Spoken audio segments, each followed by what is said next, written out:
everybody. It is Monday, March 5th, about 10:30 in the morning. And I decided to do another reading vlog. I just recently posted a reading vlog and didn't do much reading, which is okay because that's real life. You know, I had a lot of work to do. I didn't have time to read. I was in a reading slump. But this week, I really want to try it again. And it may be that I do the same thing and I don't have much time to read, but I feel a new energy to go into this week and to try to prioritize reading. That may mean that I read 20 pages in the whole week. That may mean I read multiple books. I don't know what it's gonna look like, but I thought I would try again. This morning, I was hoping to get to The Secret Garden. Who is this by again? Frances Hodgson Burnett. I read this as a child, but I don't really remember that much about the plot, so it's really a fun read to revisit, a fun reread, because I get all of the nostalgic feels when I read it, but I don't necessarily remember where the plot is going, so it's really fun. I'm enjoying it so far. I'm not very far. I think I'm in the first chapter. I'm reading this for middle grade March, and I may have talked about that in a recent video, but basically, Katie from Life Between Words and Krista from Books and Jams are doing a readathon in the entire month of March, and it's just middle grade books. There's a ton of challenges that they have provided. Yeah, I'm really excited about it. I don't know how much middle grade I'm going to actually read this month, but that is the book that I think Katie and Krista are encouraging everyone to read in the month. So for today, I'm about to go in a few minutes to my dentist appointment. I have to get my next Invisalign trays in. And then I'm going to stop by the grocery store, pick up some groceries. I'm going to stop by the library and pick up The Girl Who Drank the Moon. And then I'm going to come back here and get some work done. Also, I carved out like 30 minutes this morning to read The Secret Garden, and I was really hopeful that I would actually get to it. But then I started talking to Katie from Life Between Words on Voxer. Basically, I get so chatty with her and rambly, and then I realized that I didn't have 30 minutes to read anymore, so dang it! This is the problem for bookish people. I feel like we can spend a lot of time talking about bookish things, but the time to actually read, it's just not there, and it's so frustrating. Hello, don't be frightened by my face. It is face mask time, Tuesday night. I just finished my work and showered, clearly, and I'm about to keep reading The Secret Garden. Hey everybody, it's Wednesday morning. It's actually like 9:45, and I'm just checking in because I haven't vlogged in a while, mainly because I haven't been reading that much, but I have been reading The Secret Garden. And I think I mentioned this already, but I'm just loving all of the nostalgic vibes that I'm getting from this book. It's so enjoyable, and it's so interesting reading a book that, you know, I read as a kid, because honestly, I didn't read a lot as a kid, so I don't have this experience often. But it's been so funny because I feel like reading it as a kid, I loved the story, I loved the plot, I loved the characters, but I didn't really realize the symbolism and the motifs and the meaning behind the plot, and, you know, like the motif of the Moors and her inner and outward beauty growing throughout the book. It's just such a redemptive story, and it's so beautiful, and I'm really enjoying it. It is a product of its time for sure. I'm sure there are going to be issues that I run across, but overall, I'm enjoying it so much. Also, I don't know if I mentioned this, but I went ahead and picked up The Girl Who Drank the Moon at the library by Kelly Barnhill, and this is the book that Katie from Life Between Words and Krista from Books and Jams are reading for middle grade March. This is the book that they want kind of everybody to read at some point during the month. So it finally came at the library, and I'm really excited about it because I had never heard of it before this, and everyone I talked to who's read it is like obsessed with it, so I think it's gonna be really good. And I hear that the audiobook is really good too, so I didn't know that much about it, and after reading the back of it, I think I'm really going to enjoy it. It's about a society in which there's this group of people called the Protectorates, I think. Protectorates, yeah, I don't know how to say that, but It's a group of people who they feel they need to sacrifice a child to this witch that lives in the forest outside of their, I'm guessing, village. So yeah, they leave a baby as an offering to the witch, in hopes that it will keep her from terrorizing their town.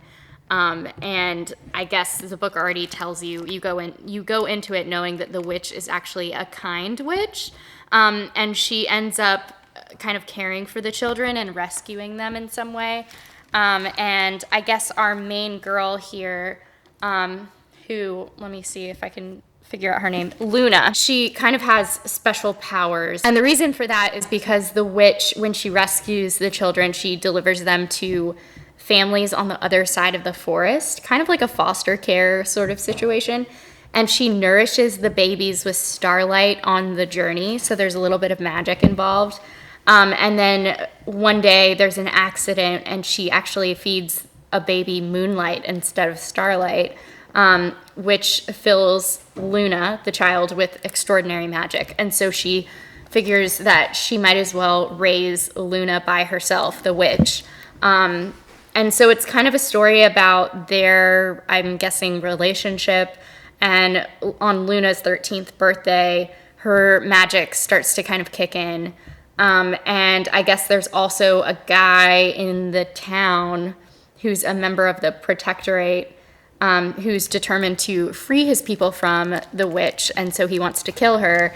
And I think that's kind of when the story starts to pick up momentum. I'm not really sure. It's supposedly very whimsical and just this epic adventure story that has, a fairy tale coming of age feel, which is basically ticking off all of my boxes for a good middle grade book. I'll definitely tell you more about this book once I start it. I haven't officially started it yet. I'd like to get at least a good chunk of the way through The Secret Garden, if not finish it before I start this one, because I know I'm not going to be able to put this one down. Today I'm going to get busy with some work. I have 35 pages to proofread in a manuscript for a publisher that's already in pretty good shape, so that's really, really good.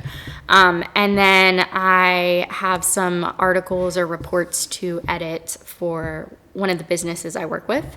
And then let's see, what else do I have to do? I have a few personal marketing goals that I want to get to today, if not just kind of outlining the skeleton of what I'm doing. If you follow me on Instagram, then you know that I started an Instagram series all about book editing, and I want to get to the 4th kind of installment of that today, which just takes a little bit of preparation, not much. And then tonight, when Aaron gets home from work, we are going to run and work out. Hopefully it won't be raining. It's kind of gross outside right now. And then we have our small group on Wednesday nights right after that. So not a whole lot of time to read today, but I'm all about trying to walk through those little sliding glass door moments, you know what I mean? I want to take advantage of the time that I do have, even if it's only 20 or 30 minutes. And I really feel like vlogging pushes me to do that. I don't always do that, but I want to stop talking about how busy I am and how much I don't have time to read and actually make time for it.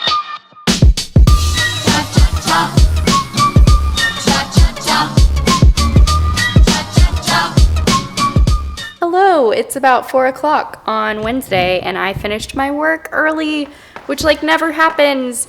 And I'm really excited because I have about an hour to read before I work out. So I wanted to just pop in and say, as I'm reading The Secret Garden, this memory came back to me, and it's so cute, and I can't believe that I forgot about this. But when I read this book as a kid, I vividly remember it now. I actually wore a little necklace that had a key on it, an old antique looking key that I found probably in my mom's craft stuff. And I wore it as a necklace, I think just to kind of pretend that I had a secret garden to tend to, because I remember reading this book and really just wishing that I had a little secret garden, a little refuge. Not that my life was crazy and chaotic, but I think I just was really drawn to that idea of having something that's entirely your own and completely secret. It was just, I was so drawn to that. And I think I read this book at an age where my imagination was just really taking off. So yeah, I just remembered that. I wish I had that necklace with that little key. That would be a really cute memento to have while I'm reading this book. Good morning, friends. It is Thursday morning, and actually it's like mid-morning. It's like 10 o'clock. And I'm having a strange day because I am normally the kind of freelancer who, if you know me, you know that this is true. I try to keep normal business hours for myself, and it took a long time to get to that point. But mainly, I do this because I'm trying to have some kind of semblance of a work life balance, and it's really hard to maintain as a freelancer. I talk about it a lot on this channel. But I've gotten into the habit of pretty much working from 8 to 5 on a normal day, 7:30 to 5:30 on a really good day, a productive day, I guess I should say. And I feel like I'm pretty, like I sit at my desk and I work, and it's, I get a lot done most days. I will say, like, I struggle with motivation sometimes, but for the majority of the time, I work pretty hard and I work normal business hours like most people. Today, though, I woke up a little bit later because Aaron got up early to meet some friends for breakfast and left the house, and I normally wake up with his alarm clock. Didn't happen today. I slept in till 8 o'clock, which does not happen on weekdays. Weekdays, normally I try to wake up by 5:45 or 6. So it was strange because the second I woke up, I was instantly not motivated to get anything done because I had already kind of missed my long morning, which I know is silly. It's that all or nothing kind of, I don't know, perfectionistic tendencies that can really squash motivation.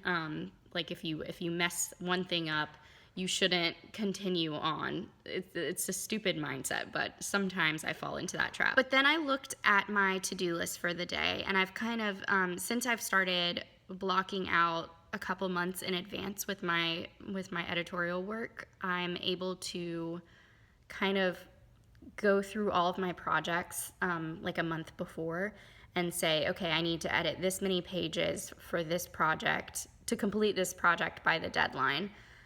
So I literally my days are mapped out pretty far in advance. I make sure that I know what my week looks like in terms of page count or words that I need to write, whatever the case may be. I have that to-do list pretty mapped out ahead of time. Today is interesting because I've started writing marketing copy for a publisher that I love, and it's something that's a little bit outside of my wheelhouse.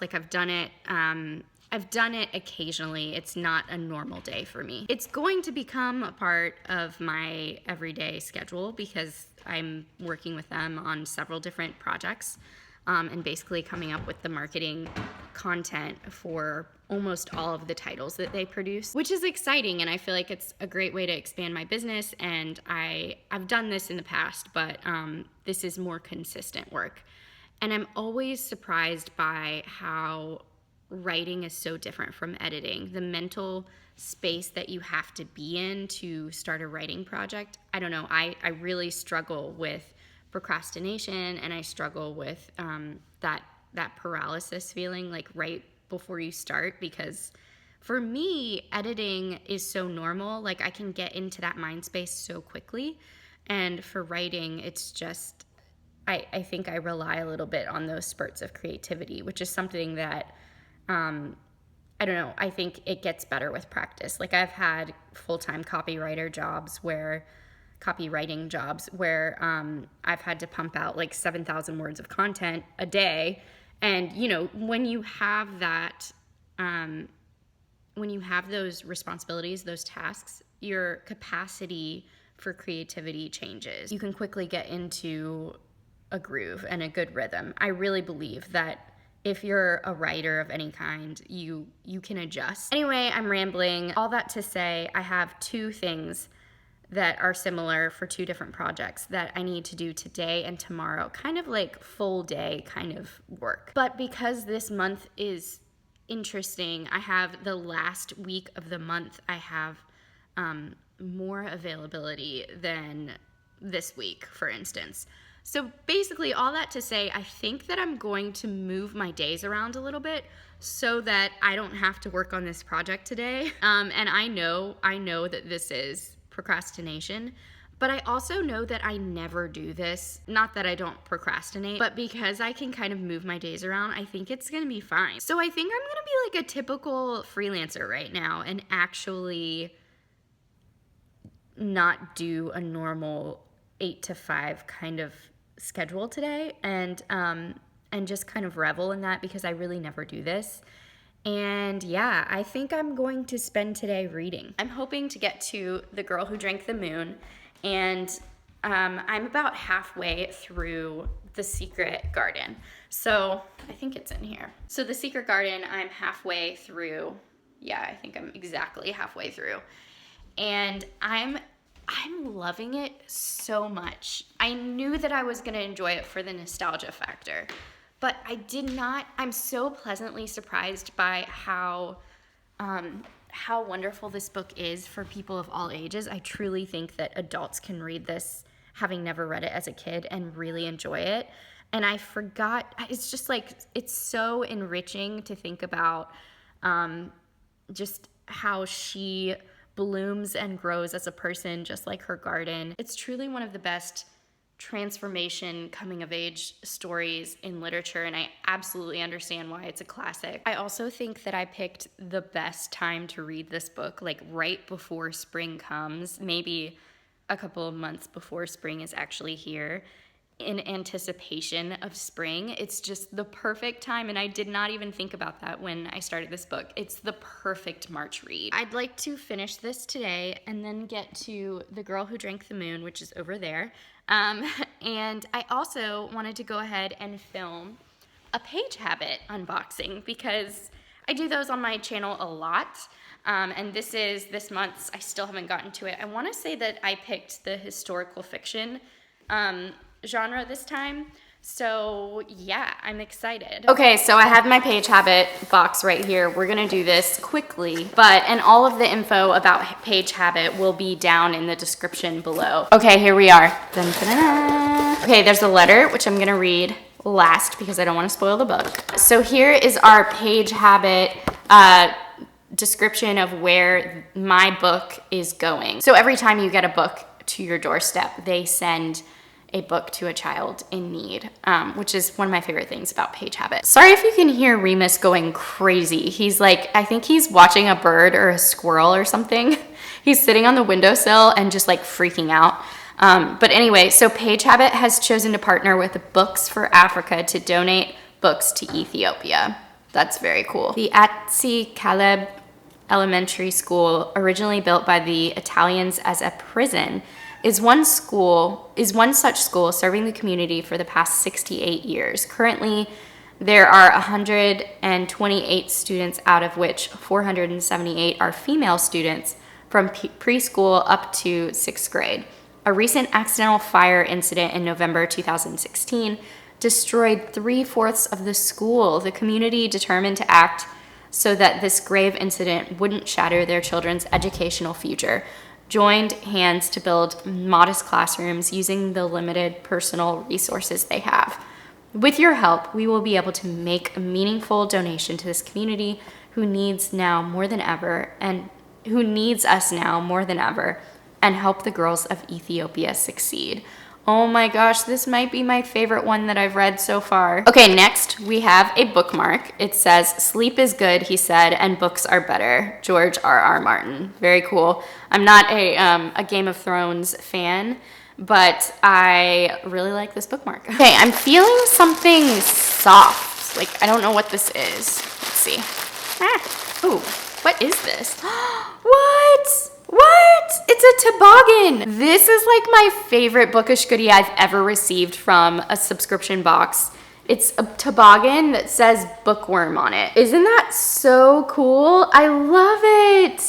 Oh my gosh, I wish I had this all winter, but you know, I will have some colder months and weeks still. Nothing's better than bookish clothing, you know what I mean? Other than books themselves, obviously. Yeah, I love this. It's a little big, but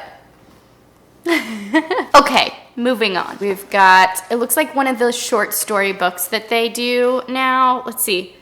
Rip Van Winkle, Washington Irving. Cool. I love that they have the PageHabit logo and everything on here. Published in 1819. It is now considered a classic. I have never read this.